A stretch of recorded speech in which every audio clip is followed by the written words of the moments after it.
Kind of ironic we go from that story because we also know about those Canadian fires that are causing smoke to seep into the U.S. It is coming all over the place. If you look at Burlington, Vermont, and New York City, Philadelphia, Pittsburgh, if you were here in 2007, remember the Bugaboo Swamp fires that just covered the entire southeast in smoke, that's what they're dealing with. Your clothes smelled like smoke. There was no getting away from it. So it's really bad up to the north. But around here, we just have a faint hint of it in the atmosphere. It's 82 in Birmingham, and off in the distance, you can see one very tall thunderstorm. This is over Winston County on the north tip of Smith Lake on the south end of the city of Addison. A lot of thunder and lightning here with this, and some of those lightning strikes are happening several miles outside of the thunderstorm itself. So anytime one of these is nearby, it's time to get out of the pool, get off the baseball field, come in from cutting the grass, because lightning can strike as much as 10 miles away from a thunderstorm, and it is often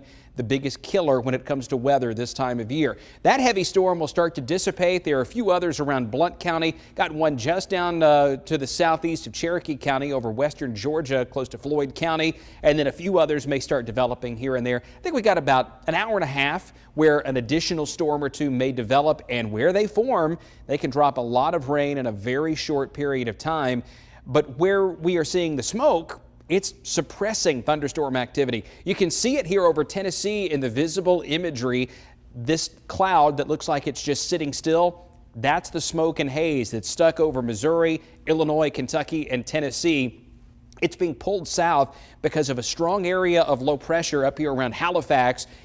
This fire is in Quebec, and it's dragging that smoke all the way down across the entire eastern part of the country. Now, it's thickest to the northeast, so over Tennessee, Georgia, the Carolinas through Wednesday, the Great Smoky Mountains may not even be visible from the valleys. That's how thick some of that smoke will be. Around here, from around Highway 278 northward, this should suppress most of the storms, and even around Birmingham, Tuscaloosa, Anniston, Alabaster, Sylacauga, the odds of a storm tomorrow are pretty slim, only about 20%.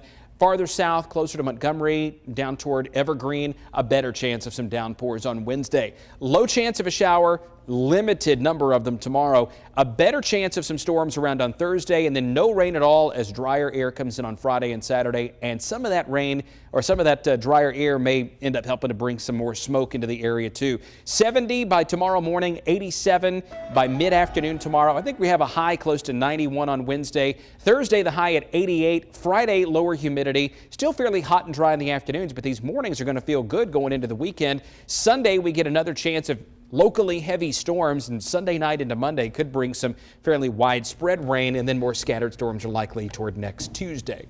Big change up in golf. Yeah, big time. Huge Liv, news. PGA, one of the biggest news in decades of sports.